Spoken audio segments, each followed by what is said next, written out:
fiduuti aadaa ishee guddisuuf oliif gadi kaati sabboontuu Oromoo isheen yommuu kooti isheen yommuu kooti.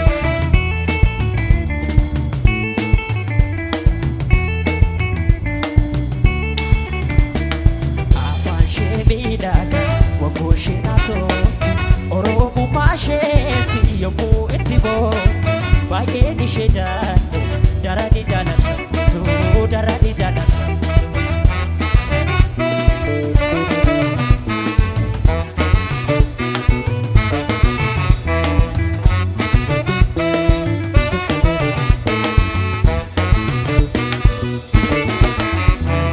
Anaafuu nagaan koo nagaan jaalala bifaa fi bareedinaa hundumaayyuu taala akkaan ishee jaallu kana godhee keessa Oromummaa isheetti akkanuma sabboontu Oromoo jaalallee toofaaya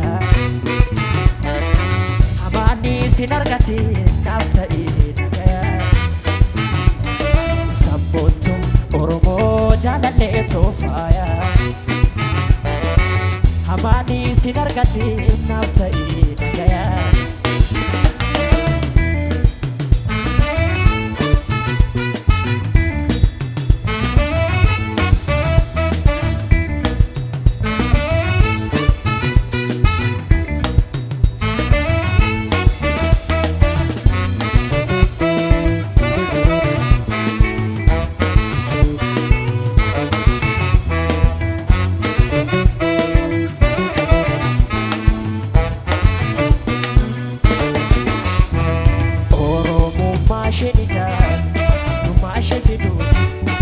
Ishee guddisuuf oliif gadi kaati sabboontuu Oromoo isheen yommuu kooti isheen yommuu kooti.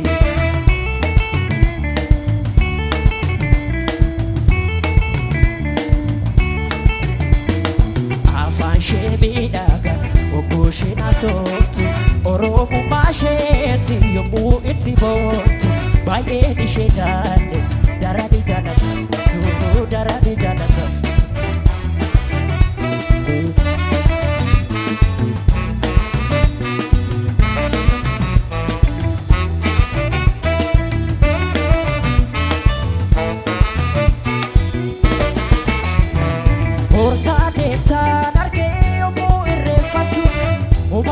Kadhattee waggoo isheen deebitu uffata aadaatiin miidhagdee bareedde tasa ishee ilaalee tan keessi kooku sabboontu Oromoo jaalallee toofaaya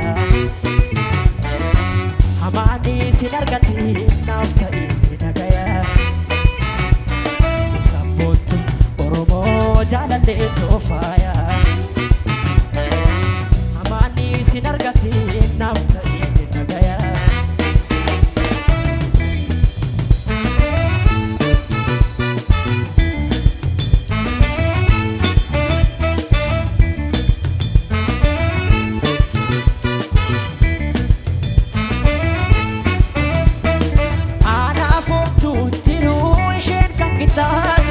Ani booji'amee fumurii koo guutu eenyummaan ishee kooti nagahee kufeera kabiraan barbaadu ishumaan sabboontu Oromoo jaalallee toofaaya hamaanni sin argatiin naaf ta'ee nagaya sabboontu Oromoo jaalallee toofaaya hamaanni sin argatiin naaf ta'ee.